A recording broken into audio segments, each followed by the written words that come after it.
Because she asked about leadership. When I see religious events in Trafalgar Square, when I see Hindus celebrating Diwali, when I see Jews celebrating Hanukkah live, when I see Christians performing the Passion of Christ, or Muslims praying, that shows the great strength of our diverse city and country.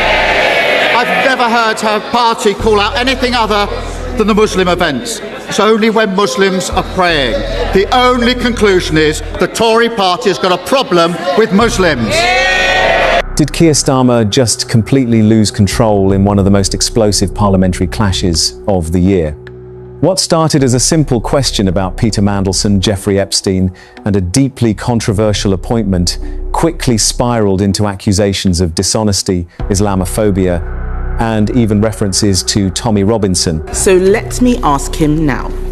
Did the Prime Minister personally speak to Peter Mandelson about his relationship with the convicted Jeffrey Epstein before appointing him as our ambassador to Washington? But here's the real story.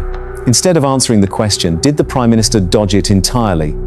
This isn't just political theatre. This is about judgment, accountability, and what's being hidden in plain sight. Now, Tommy Robinson isn't some sort of moral signpost. He was pointing out how much their party has changed. They're more inclined to his views, and he's right about that. The fact that he's sitting on her front bench shows she's too weak and has got absolutely no judgment. Stay with me, because the moment he refuses to answer changes everything. And if you want sharp, uncensored breakdowns the mainstream media won't give you, subscribe now before this gets buried. Thank you, Mr. Speaker. The Prime Minister tried to avoid scrutiny on the Mandelson files by releasing the documents immediately after Prime Minister's questions last week. So let me ask him now. Did the Prime Minister personally speak to Peter Mandelson about his relationship with the convicted Jeffrey Epstein before appointing him as our ambassador to Washington? Prime Minister. Mr. Speaker, let me start where I must. This was my mistake in making the appointment, and I've apologised to the victims of Epstein. I do so again. The government is complying with the humble address in full, but we are also continuing to support the police in their investigation. The matter of process was looked at by the independent advisor on ministerial standards. It's clear the appointment process wasn't strong enough, and that's why I've already strengthened it. But it was my mistake, Mr. Speaker, and I've apologised for it. She should follow suit and apologise for a gross error of judgment in calling for the UK to join the war in Iran without thinking through the consequences.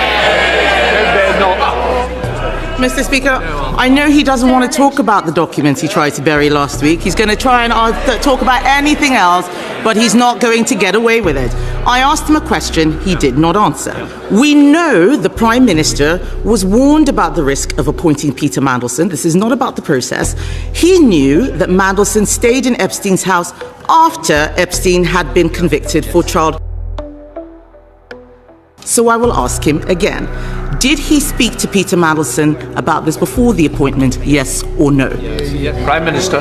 Mr. Speaker, I've already made clear that he was asked questions and gave untruthful replies. The government is complying with the humble address. The process has been set out. The independent advisor has looked at it, and he said, quote, the relevant process for a political appointee was followed. Now, obviously, this is a question of my judgment, but what about her judgment? She wanted to rush into a war with Iran without thinking it through. At the weekend, Mr. Speaker, three weeks in, she said, oh, there isn't a clear plan behind the US strikes in Iran. That's the question she should have asked at the start. The decision to commit the UK to a war is the biggest decision a Prime Minister can take, and she got it completely wrong. I didn't hear an answer, Mr. Speaker, and he's right, it is about his judgment. He has repeatedly told us that Peter Mandelson lied to him, but he won't tell us if he actually picked up the phone and spoke to Mandelson before appointing him. This doesn't make any sense. The Prime Minister told us on the record, and I quote, I believed the lies he told me. If the Prime Minister didn't speak to him, how can he say he lied to him? Prime Minister. Speaker, the process is clear. It's been looked at by the independent advisor.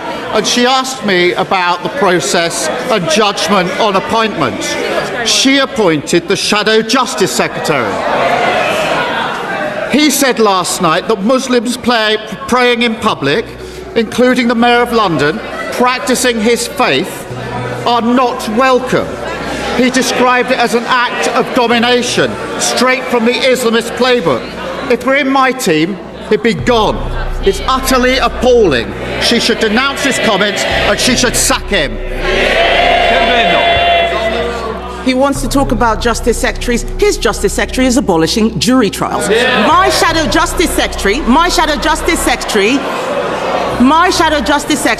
is defending British values. I know who I would rather have sitting on the front bench next to me, and it's not him.